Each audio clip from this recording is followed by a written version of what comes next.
Hey everyone, welcome to the Multiverse Fundraiser and our John Jackson Miller interview. I am going to play a quick video about our cause and then we're going to get into it.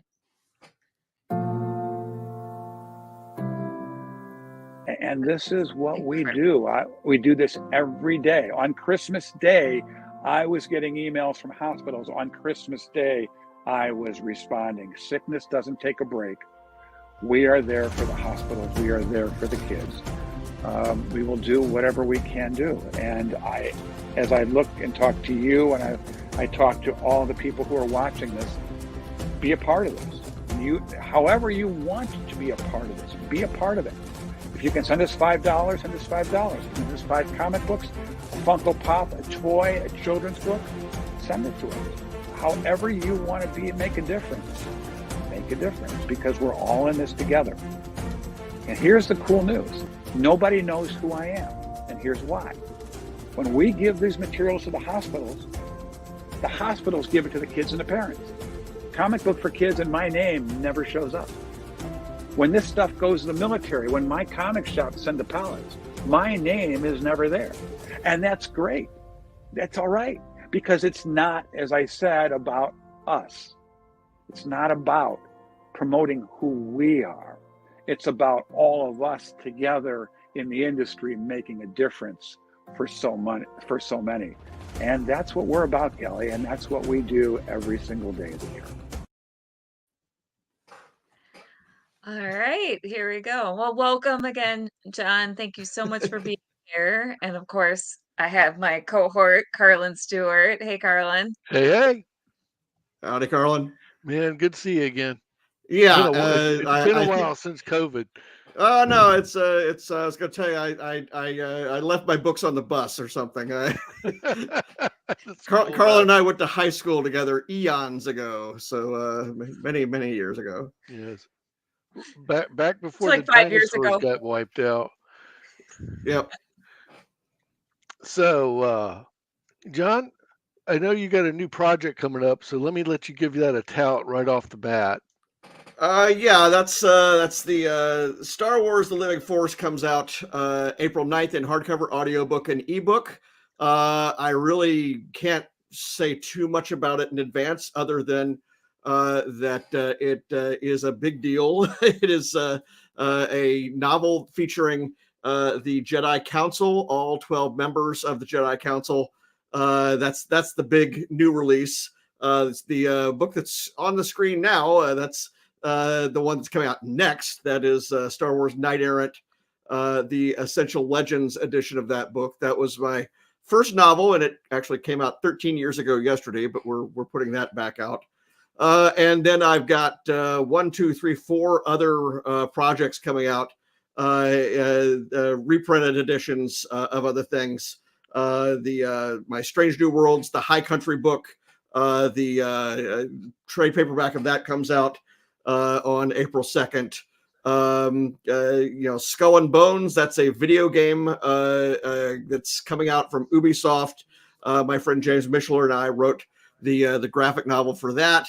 That hardcover comes out from Dark Horse February 21st, just in time for the game to finally come out. And then Marvel is doing 2 big editions of my past works.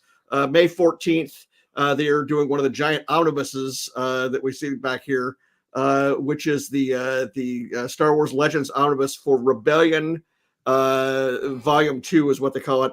I only have 1 issue in that, but it's an important one. It's my very first Star Wars comic book.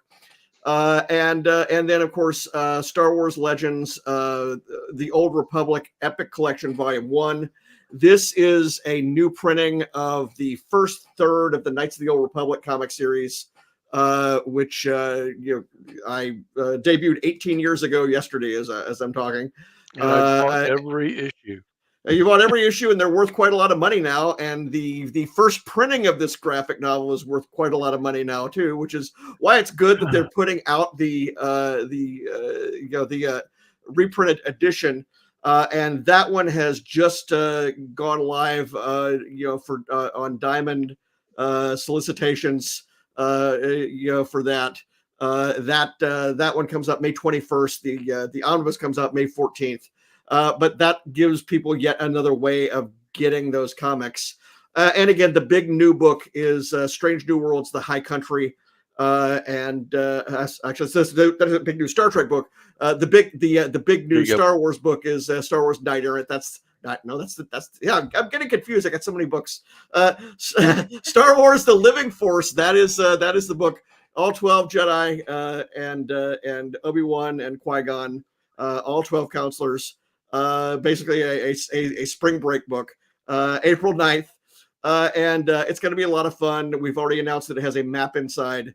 And also, if people go to readstarwars.com/pre-order living force, readstarwars.com.pre-order the living or /pre-order. What is it? readstarwars.com /pre-order the living force. There we go. That allows people to upload their receipts when they pre-order, and they will get a book plate signed by me if they are in North America. So that's everything that I have had to have announced. It's I've gotten out of the way here in 4 or 5 minutes, I hope. That's a lot. You've been busy. Well, a lot of those things I did years ago, as Carlin will attest. But what is great is that they're keeping things in print. That they're keeping things online. I started writing comics a little over 20 years ago. I had just done my first Mid-South Con in years. That was my hometown convention growing up in the 80s. I left town in the 90s, and I came back to it in 2002 because of Carlin. I was not even writing comics on my own yet, but I did start, and so that was the first place I signed issues of Knights of the Old Republic. You came in first and did discussions as part of CBR. Yeah, we won't go back to the wood pulp days, but not CBR, but CBG, Comics Buyers Guide. CBG. Yeah, and that was the very weird convention that was taken over by the TSA. That was a very strange convention where most of the space of the convention center was taken up by they were interviewing sky marshals because it was 2002, right after 9/11. Right after 9/11, it was crazy. Yeah, so one of a variety of adventures. I will be attending that show again this year. We didn't have one in 23, but I will be back there in 24, and I'm really doing more shows than I ever have. I now have a field team, Team Far Away. My friends James and Katie and Ann. I was able to do I think 17 events this last year. 18,000 miles. It was. I don't know exactly my full schedule for 2024 yet. These things are still coming together. But I already was able to announce that I'm end of next month. I'm going to be at Emerald City in Seattle, and then Mid-South Con, and then there's more to come. So, John, since you started out with CBG, and then you moved into comics, and then you go into the writing. So, for the people that don't know, take a couple moments and go down memory lane for a minute. Memory lane. Growing up in Memphis, I collected comics even then. From age 6, I still have all the ones I ever bought. My mother was a grade school librarian in the Memphis city school system. She encouraged me to put my comics in order. And so I kind of kept them all together. And so, I would also draw my own. I was publishing my own comics just within our school, Carlin, and then later I actually was photocopying them and sending them around to other people in what we call the small press. That's is a lot of fun. But it really wasn't until I went to journalism school, ended up working for the company that does Comics Buyer's Guide, and working for that newspaper and the companion magazine that I was the editor of, which was called Comics Retailer, doing all of those things and working alongside Don and Maggie Thompson, who were sort of the George and Martha Washington of the comics industry, or of comics fandom rather. They taught me a whole lot. Such that in 2002, at the end of that year, when Marvel approached me to do a series, I was raring to go and definitely interested in jumping to the other side of the camera, so to speak. And so Crimson Dynamo led to Iron Man, Iron Man led to Star Wars, and then Star Wars led to everything else. That's a good walk down memory lane, man. So what about do we want to start taking any questions yet, Kelly? Because I just whatever y'all want to do. Let's take a couple questions, and let's also just say hello to a few people. So sure. Willow Schuyler and Jeff Martin and also John Simone all say hello. And then we have a really good question from Nita of Sci-Fi Queen. She wants to know, what's your favorite part of going to a con? I spend most of my time in a room. I have put out a novel basically every year in the last, sometimes more than one a year for the past 10 years or so. And I tend to write them in the winter. I live in Wisconsin now, so I am pretty much locked in the snow. And I'm not going anywhere. I'm not doing anything. There's no place to go.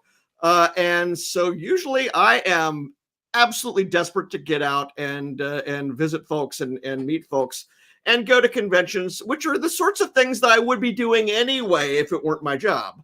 And so I get to do this, and I get to visit cities that I haven't gone to before.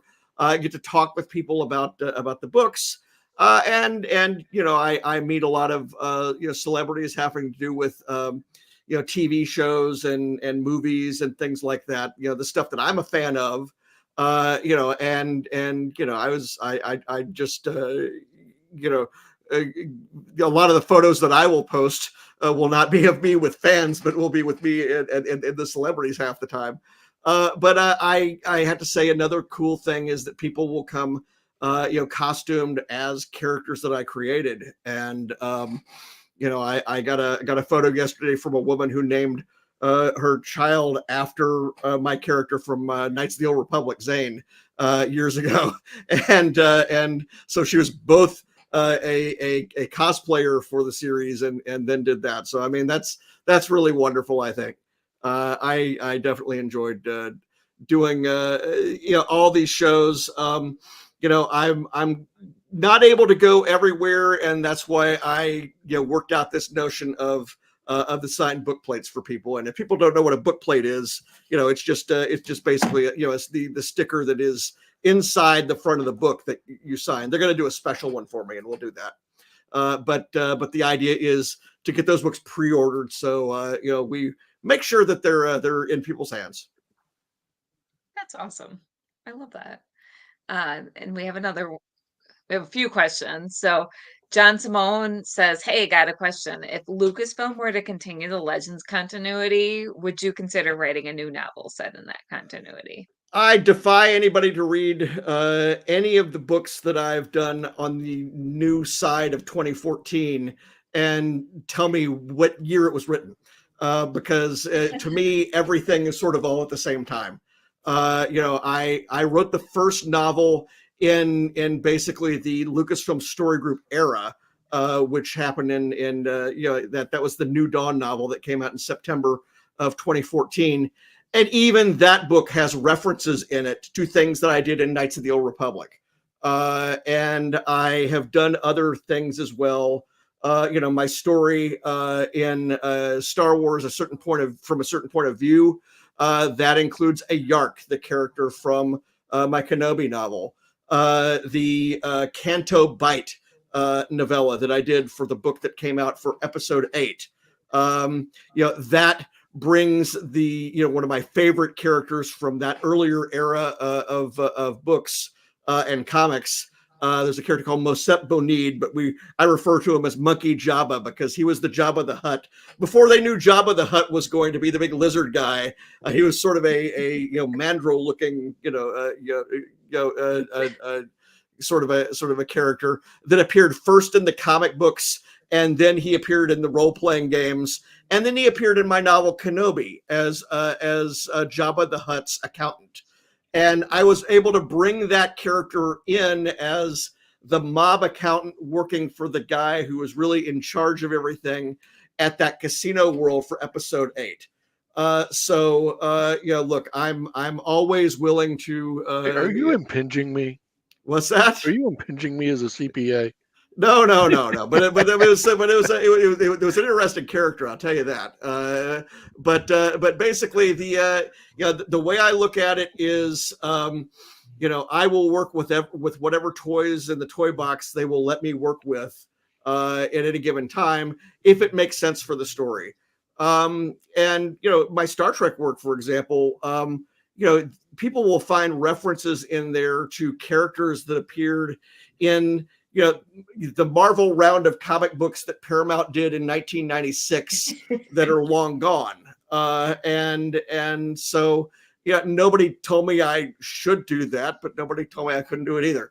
So I'm just here to have fun, and we all just want to make things fun for the readers and make things work.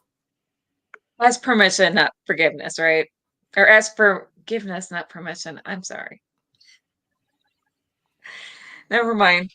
So John has part 2 of his question is, if Legends were continued, what story would you want to see continued that never got finished? I didn't have any stories that weren't finished because I treat every story as if it's the last one I'm going to do. And I've been doing that for 20 years. And in the case of something like Iron Man, at least so far, the last issue that I did of that in 2004, I haven't done anything since for it. So you want to kind of have everything, where you want it to be. And I never had any series that was canceled partway through. We did end up, doing the end of the Knights of the Old Republic, the first run of comics. We put it in fewer issues than I had originally planned, but we still got most of what I intended to do in there. Now, I have said that, if they had come along and said, let's do another round of Knight Errant comics, Kara Holt would have gone after a different Sith Lord or something like that. And also, the Zane Carrick series, the Knights of the Old Republic series, again, likewise, that was a comic book that, definitely, we had only gone through about a little over a year of the character's life. It's again one of those things where when the opportunity comes up, whatever the opportunity happens to be, if I happen to think of a story to tell, I'll try to tell it. Nice. Carlin, do you want to take more questions, or we've got plenty of questions there out there. There seem to be plenty in the chat, so let's let it roll. People are very, very curious, which is good. You have a lot of fans.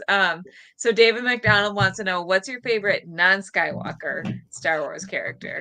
Lando, and Lando's the only character I haven't written just about. Well, actually, I haven't written Han or Chewie either, but I feel like I kind of did write Han because I did Star Trek Picard Rogue Elements, which is about the Star Trek version of Han Solo, except Cristobal Rios drinks more, smokes more, and has a more active social life than Han does. But no, Lando, I sort of love the character and the fact that he's a business person and he's having to sort of figure out his where he stands and figure out a deal to keep himself in business. I kind of have a little bit of a nod to that in the Griff character in Knights of the Old Republic. Somebody who's just very entrepreneurial, so yeah, it is. Yeah, Lando is somebody I haven't written yet. I actually do have a Lando a plot for a Lando story that I have. I think I've submitted it twice by this point, but they always pick a different story usually. So whenever I have an opportunity to do something, but some of these things, I did the Star Wars Adventures annual 2018. That was a story. That was a book. That was a story called Mind Your Manners, where basically Luke has to fill in for Leia as a diplomat before he really knows how to do that. And that was a story that was part of that first package of stories that I sent to Dark Horse, including the Lando story and including the very first Star Wars story I ever wrote, which was a story called Model Officer, which was basically a Darth Vader detective story. And it is that issue from 2005 that is in that big omnibus that is coming out in reprint form, Legends Omnibus Rebellion Volume 2, May 14th. So yeah, I Lando is somebody I haven't written yet. Well, hopefully we'll get to see that at some point. So Kelly, I see. Go and hit that question, and then I'll pop in. Okay. Okay. North Carolina. I just did Raleigh last year. I'm not certain about this year. Raleigh has a problem, which is called San Diego. San Diego Comic-Con is the same week this year. And so basically I'm balancing my schedule and figuring out what to do. I do things all around. I also did Dragon Con. I've done Dragon Con 2 years in a row. Had not done it before. Oh my gosh, that's a hard convention to navigate. But because I think this last year on Friday I had events in 5 different buildings. With 5 different of the host hotels, and there's a big hill, and that's another thing. But again, this is why I go with people now to make sure I get where I'm going to go. But basically, people should go to farawaypress.com and go to the events page. That lists everything that I have announced. And again, right now it's just Mid-South Con and Emerald City. But there will be more. I'm basically just working things out right now. Do you want to do a quick promo for our charity before we go to the next question? Because Clyde Hall's question really sets up another discussion point. Yes, absolutely. So, if you're just now turning in, you're watching the Multiverse Fundraiser, and this is our Q&A session with John Jackson Miller, and I'm just going to run this little reel about Comic Books for Kids, which is our charity that we are partnering with this weekend. The Multiverse Fundraiser is partnering with Comic Books for Kids to raise money for their cause. Their mission is to provide comic books to children in hospitals and cancer centers across the United States, Canada, and the UK. We believe in the importance of providing stories that promote hope and bravery to kids who are facing things that are scarier than any supervillain. And we truly believe in this cause. To donate, you can either go to our Facebook page at www.facebook.com/The Multiverse Fundraiser or directly to comicbooksforkids.org. Okay, so you'll need the Kenobi book picture, and you're going to need the High Country book picture. Okay. Clyde Hall has a great setup question here, and it's one of my favorite interview questions, just because it gives insight to people. Let's talk for a couple minutes about the influences that hit you as a kid. I mean, we kind of grew up at the same generation, same school, so I'm going to shut my mouth for a minute. But talk about some of the things that influenced you. Well, Star Wars came out when I was 9. And so obviously I had that going on. I was watching Star Trek on TV, Dungeons and Dragons, role-playing games. They had their heyday, starting to ramp up when I was in middle school. I got into war games, basically historical games. After that, I had certainly when I was in that era too.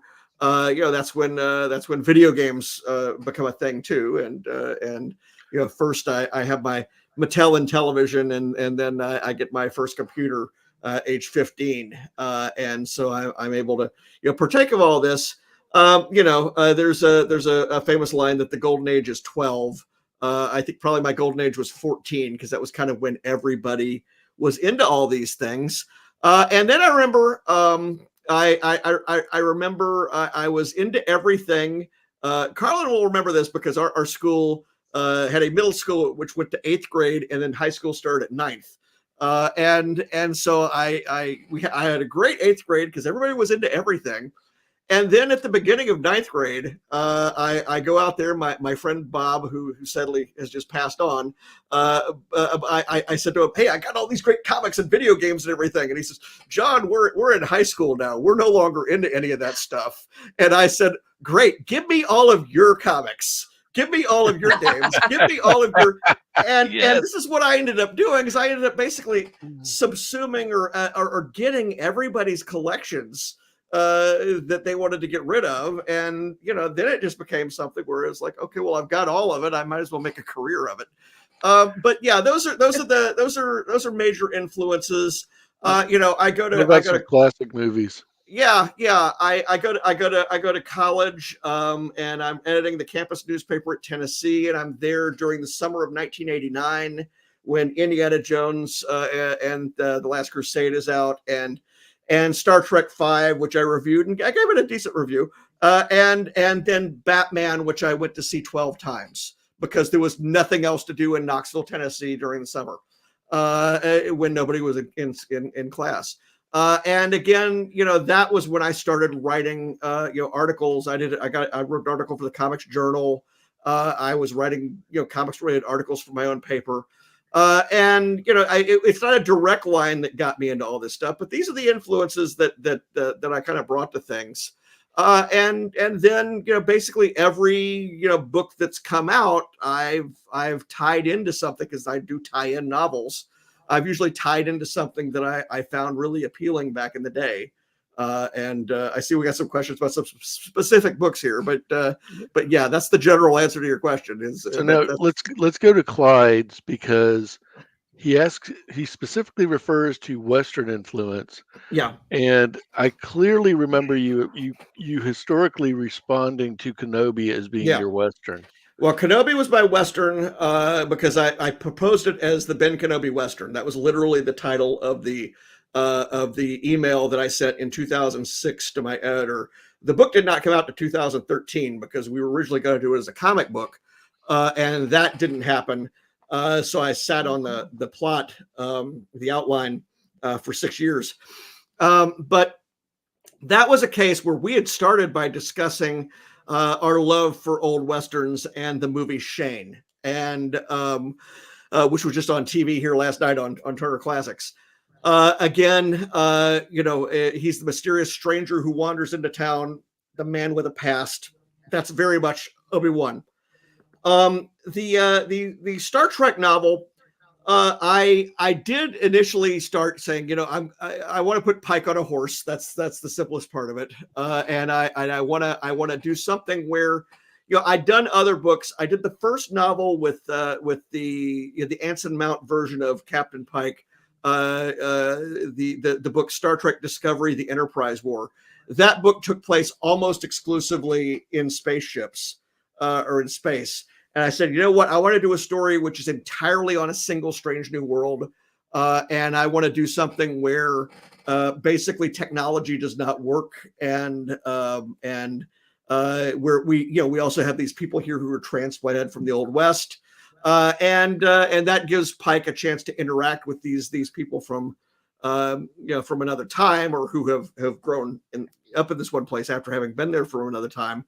But even though it has a fairly strong Western thing going to it, there's other elements in there too. I mean, there's people who like Napoleonic naval stuff from the Patrick O'Brien or the Horatio Hornblower world. They're gonna find something like they like there, and more importantly, there's a major science fiction element to it. And I remember, talking to my editor after she read it, and the first thing she said was, first thing she said was she loved the book, but the second thing she said is, the High Country, it isn't a Western. It's a science fiction novel with horses in it, and I do kind of believe that because I brought in scientific advisors on that one, including somebody I met at Mid South Con, another plug for the convention, in 2022, Dr. Don Lincoln from Fermilab. Literally, at that convention, I started quizzing him about, okay, I need to turn electricity off. How can I do that without killing everybody? And he's made some suggestions. And again, that was cool. And I was able to bring him in. He and I did a 2-man show kind of a thing at C2E2 in Chicago last year, where we basically I spoke for the fiction side of things. I spoke for the Star Trek side of things, and he shot everything down for everybody and told people why transporters won't work.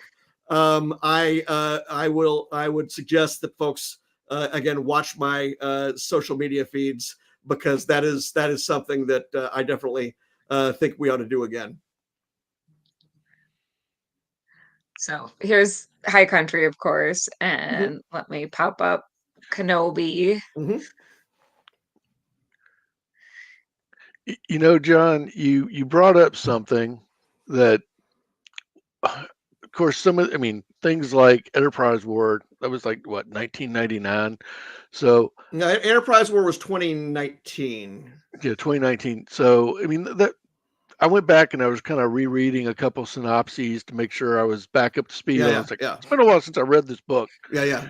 And I glanced through the synopsis on Prey, and it's like, okay, the Klingon Empire, they're in danger and they're on the verge. And it's like, just like you're talking about what the Western theme. Yeah. How many times has the Klingon Empire been in danger? It's a pretty good trope in Star Trek. Well, that's the thing. So you could do any one of these tie-in books as a Mad Lib.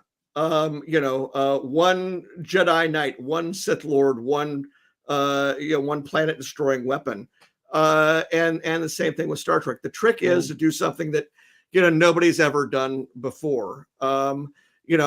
Basically, that Prey trilogy was a political thriller instead of 7 Days in May back in the 1960s, a Cold War thriller. It's basically 3 months in 2386 because it was 3 novels written that transpired in real time, where I really got to do a lot of stuff. That is a very difficult book to do a single synopsis of. But every one of these books has something like that, and at the heart of every one of them is I think heart, because they all have something going on in them. Kenobi is very similar to my novel Die Standing for Star Trek, which is about Emperor Georgiou from the Mirror Universe, in the sense that even though he's good and she's evil, or at least she's evil where she comes from, they're both people who are exiled from everything they've ever known. They've lost all of it. She was the emperor of her part of the universe, and that's just gone. And both of these books are about these characters having to figure out how they're going to progress, or if they're going to progress. And in her case, her immediate instinct is to try to restart her empire in our universe. And the book is about how that evolves and how that changes. That Rogue Elements novel for Star Trek, it is kind of a similar book to my book Star Wars: A New Dawn, which is the prequel to the Rebels TV series, which shows what happens to Kanan a young Jedi who is cut loose after Order 66. He has no idea what happened. He has no idea what's going on with the Sith or the Empire or anything, and he just basically falls into depression and drinking. Well, the exact same thing happens to Captain Rios in my Picard book, because again, he also has been thrown out of Starfleet for reasons he doesn't understand. So all sorts of things like that, where I try to do something a little different every time. Got another question, Kelly? Oh yeah, we have lots of questions. We have lots of them, so let's. I'll go fast. Oh, so how involved was John Smolton? So how involved was George Lucas when you were writing the Knights of the Old Republic comics, and what was the process like back in the day? Okay, he was not involved at all. And the licensed material was something where occasionally he would draw an element or two from it, but when he needed a planet name or something like that. In fact, that's what happens. But he was the storyteller, and so back in those days, we actually, there was sort of a dividing line on Wikipedia between G canon, which were the things that George came up with, and then everything else, and what was in the fiction. But I did get to visit Lucasfilm a couple of times. First when I did the Indiana Jones and the Kingdom of the Crystal Skull book, graphic novel, and then later after I did the New Dawn book. The process back in the day was very similar to the way it is now, with one difference, which is that there's another layer now, and the additional layer now is that while I was working then with my editors at whatever publishing company I was with, and then also the fiction office at Lucasfilm, now there's also the story group, which is got its got members that are aware of what's going on in all the TV shows and all the movies, and that's great because it allows us to insert things in books, and it makes it easier to do things air traffic control wise, where characters aren't colliding. And to an extent, we've got the same thing in Star Trek, where the streaming series books, our contact for the streaming series books has been one of our own. Kirsten Beyer, who is a novelist who writes the Star Trek Voyager books, she's in the writer's room on Discovery. She's the executive producer of Strange New Worlds, or one of them rather, and then she is the co-creator of Picard. And all of my 4 streaming era novels, every one of those started with me having a conversation with her. And so that is that is much more proximate to the folks doing the TV show and the movies. But that's kind of the answer to that question. Nice. And Hey, John. I think we have. Oh, go ahead, Carlin. Talk about the process of doing a movie to comic novelization. Okay, that was Indiana Jones. The only one I did was Kingdom of the Crystal Skull. And it's one of those things where you're not allowed to really, take anything home. you're working from a script, and these things can be kind of difficult in the sense that you're trying to visualize things that either haven't been filmed yet, or where they only can provide you certain things. As the book goes along, because I originally wrote it as 4 issues of a 4-issue limited series, which we published as 2 big issues. And what I think people will notice is the further we get into the book, the more it looks like the movie, because we actually had more information.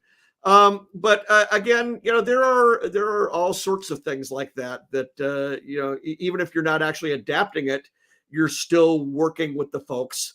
I didn't even mention that I had a couple of graphic novels that tied in with the live action Dumbo movie and the live action Lion King movie. and or at least the CGI live action versions of those movies.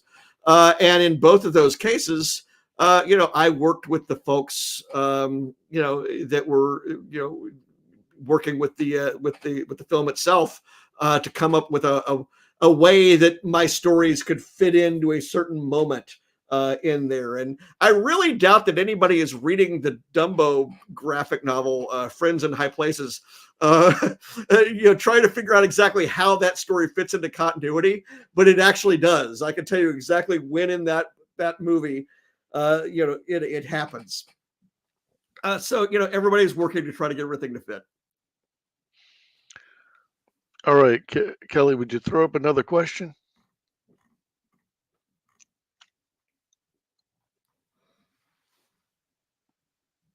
There we go. How much reference did I have to do on research that I have to do on the Kenobi character? Yeah, what I did that I do talk a lot about this on my website, farawaypress.com, where I've got an essay about every single story I've done. And so I get into a lot of work that I did before writing the Kenobi novel on the Kenobi page, which you can get to from the Star Wars page. The thing there was I had a variety of stories that were out there that touched on Obi-Wan Kenobi's time on Tatooine. And they weren't all in the adult novels. There was, in fact, very little in the adult novels. But we had, for example, Ryder Wyndham had written a young adult biography called The Life and Legend of Obi-Wan Kenobi. There was a series of young adult books where Obi-Wan Kenobi was involved in as well, or middle grade reader books. And then I had various elements that were happening or had happened in the comics that told us about Tatooine. And then I had elements that I was bringing in from the role-playing games where they had maps of Mos Eisley and then, of course, the Mosep Benid character and all these other things. And so I basically, my what I try to do if I'm faced with things that are conflicting, and there were a few things that were conflicting in those accounts. I try to figure out a way to make all accounts correct, or at least write things in such a way that sort of allow these various things to at least nod to the fact that these earlier stories appeared. The Star Trek novel Discovery Die Standing has a significant callback to an episode of the original Star Trek series called Obsession, where Captain Kirk and the Farragut encounter this cloud beast, evil cloud guy, and the story of him originally encountering that had appeared in 3 other places. A graphic novel by Chris Claremont had gotten into it. There was another novel that had gotten into it, and then there was a third novel that touched on it by William Shatner. And what I did, I looked at them. I tried to figure out how do I get all 3 of these to be correct, and I couldn't. It wasn't my job to make them exactly all fit, or to even to refer to them. But I figured out, what I'll do. I will. When I say, when I refer to these things, I'll hedge how the characters are talking about them. Like, I think I remembered it like this, but might it happen like this? I'm not sure. So it basically gives that wink to the reader who remembers the old thing that, I didn't absolutely wipe it out. But I'm here to tell my story. I'm here to do more than just connect dots. A story is more than just a list of continuity points. That's lore. That's people love lore for the what they put on Wikipedia or Memory Alpha or Memory Beta or whatever. But that's not storytelling. That is the plots that we do, the things that happen in our stories, do provide material for lore. But I'm not really there just to put my names, or rather to put my to name all the things that don't have names, to put my stamp, put my footprints everywhere. That's not my job, to leave my fingerprints everywhere.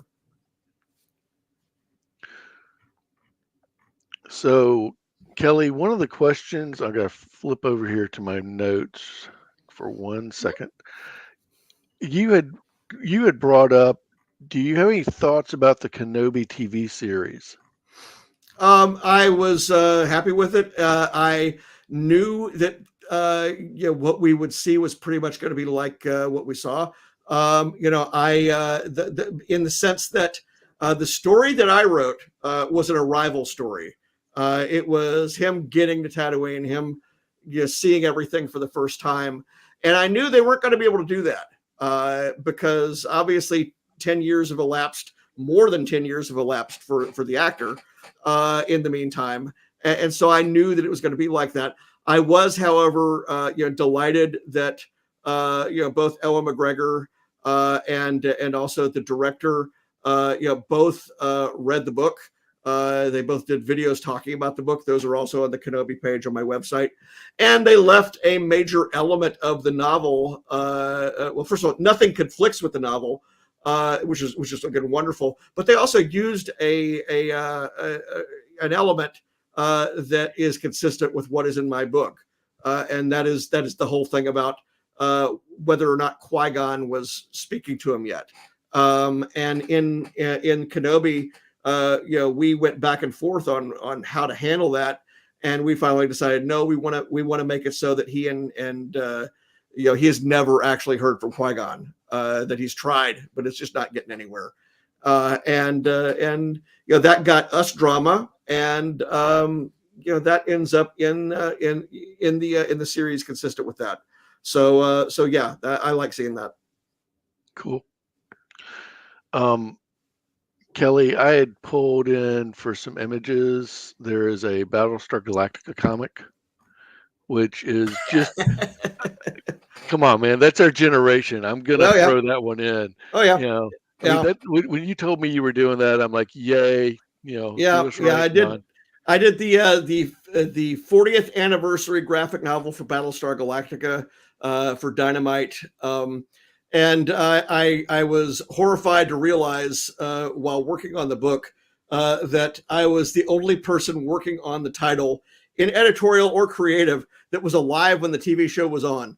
And so that's definitely. Oh, God, I didn't know that. Yeah. And so I was like, okay, let me sort of help out here when it comes to making sure that I'm already doing this. I'm helping the artists to know what images to use, and in particular with Galactica, it's difficult because we had the case of first of all, there's the 2003 series, which has different versions of the Colonial Viper and the Cylons and everything. So you have to make sure you don't accidentally draw those. But then we had the issue that my artist, who did a very good job rendering the characters, Daniel HDR, was in Brazil, and they don't have the show in Brazil. They don't even have all they have is the opening credits. And if you just watch the opening credits, you'd believe that there's still 5 Battlestars floating around because that's what's in the opening credits. That's all that Universal allows to be on YouTube from that show.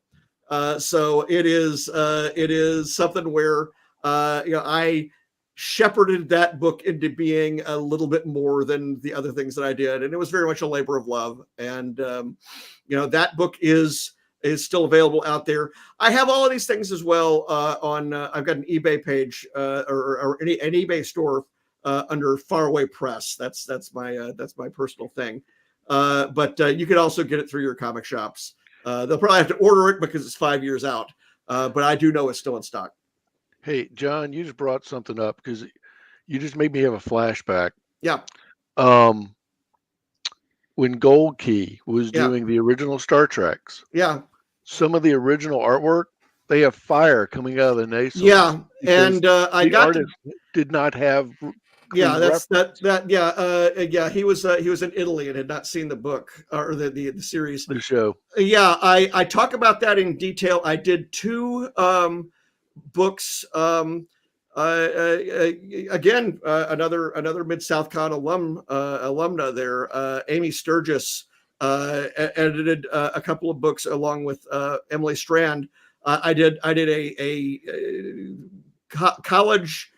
Two college textbooks, one on Star Wars and one on Star Trek. I wrote an essay for each of them about tie-in fiction and canon and how these things tie together. And that comes up in the Star Trek one because it is the case where, it was after that, and then also after the Little Golden books or the Golden Press novel that they did for Star Trek. It was then that Roddenberry looked at those and said, okay, we need to get more of a handle on things. And it is that sets up everything that we've dealt with since then or gotten since then in terms of there being synergies between these things. Nobody in the day would have ever considered that elements in the novels or the comics could ever feed back on screen. And yet that is happening. That is possible. I'm delighted that it's happening. It just takes a lot of work. And now we see Mark has joined us with Comic Yep. Books for Kids. So, hey, Mark, thanks for popping in. Listen, Carlin, I was listening to John talking about being the only guy alive, and it's like I lowered my head. I'm not sure if misery loves company here. But Carlin, speaking of age, I'm also of that generation that when someone says I'm having a flashback, it means something very different, Ooh. Sorry. John, a pleasure to say hello. Thank you so much for being here. I knew pleasure. of you not only from your talented writing, but I think, I don't know if a lot of people know this, that if people were to say to you years ago, tell me the top selling comic book in the United States for DC based on circulation, you might have been able to help with that. Up until 2020, and when the pandemic happened, I still have the website. I still update it. There's a website called Comicron, COMICHRON. Correct.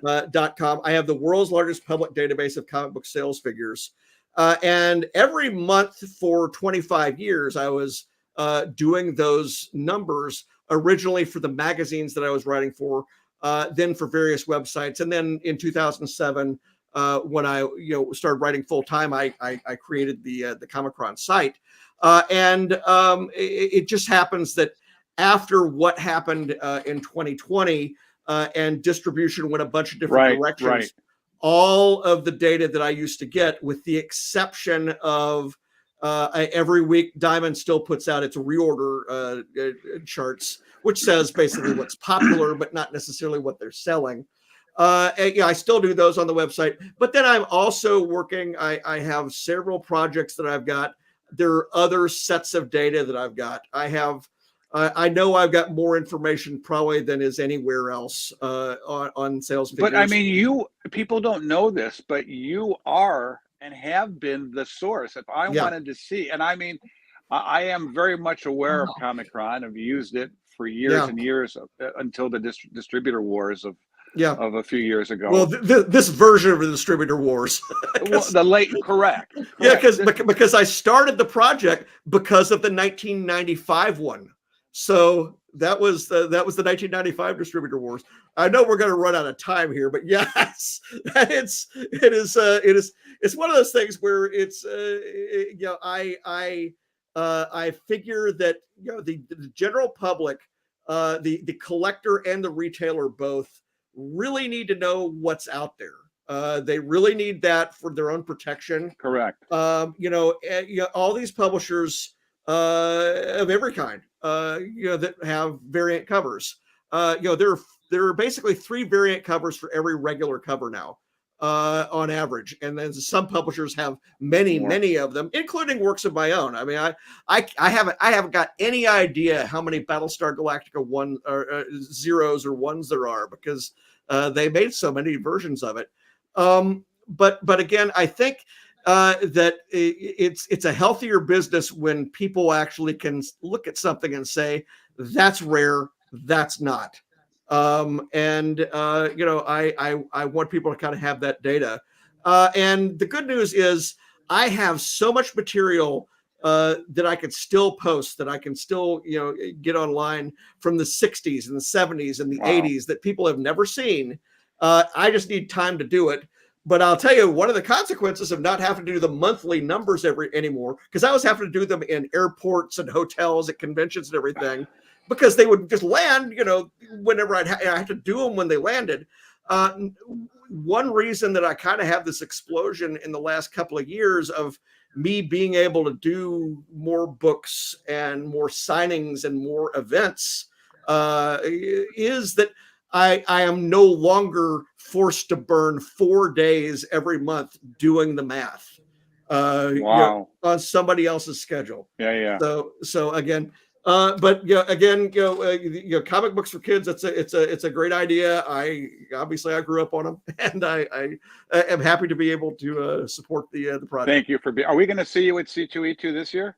I have not announced my full convention schedule yet, but basically, since I have a novel coming out in April 9th, that's Star Wars: The Living Force, and that's 2 weeks before C2E2, and I live in Wisconsin.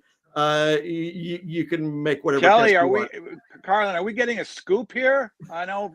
Oh, I think we are. Also, by the way, John, I'm a fellow Wisconsinite, so very good. Hi, neighbor. Well, I don't really have any neighbors. I'm in the middle of nowhere, so that's okay. I'm southeast, so high northern. Oh, very good. But hopefully, with this scoop-ish, hopefully I'll get to say hi to you in person. Okay, very good. Well, and we're at the top of the hour, so we're out of time. Well, folks can find me JJM Faraway on Twitter, John Jackson Miller on Instagram, Facebook, and Threads, which I'm doing a lot more stuff on. Farawaypress.com is the website. Comicron is the website for the comics research, and also for Comicron, there is a Twitter feed, a Facebook feed, a Threads feed, an Instagram feed, and a Patreon.